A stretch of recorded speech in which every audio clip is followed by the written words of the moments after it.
Les banques centrales ne désarment pas et viennent une nouvelle fois de le rappeler aux investisseurs. Alors certes, hier, la Fed a fait une pause dans ses hausses de taux pour la première fois depuis début 2022. Cependant, elle a rapidement déçu les attentes des investisseurs les plus optimistes qui anticipaient un changement de cap cette année. Effectivement, il est probable qu'il y aura encore 2 augmentations de taux supplémentaires de 25 points de base pour l'année 2023. Du côté de la BCE, elle a sans surprise resserré sa politique monétaire de 0,25 points de pourcentage supplémentaire, conduisant le taux de dépôt au plus haut depuis plus de 20 ans à 3,5%. Dans le même temps, elle a révisé à la hausse ses prévisions d'inflation, indiquant que la croissance des prix restera supérieure à son objectif de 2% jusqu'à la fin de l'année 2025. Alors forcément, le marché n'aime pas trop ça.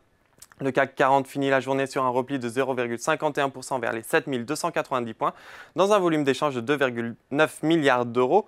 À la clôture, du côté des valeurs, Alstom se retrouve en bas du tableau. Le titre cède 2,72%, suivi de BNP Paribas. Le luxe est également touché, Kering plie de 1,26%, tout comme Hermès et LVMH.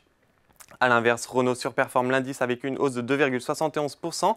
Le groupe a annoncé avoir confié à un prestataire de services d'investissement un mandat portant sur l'acquisition d'un nombre maximum de 3 millions d'actions.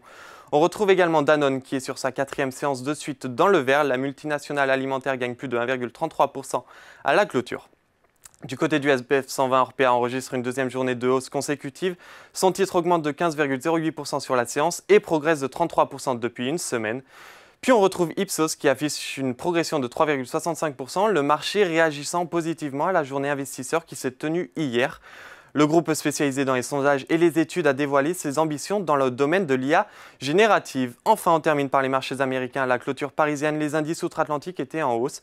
Les investisseurs regardent le côté positif des indicateurs économiques publiés en début d'après-midi.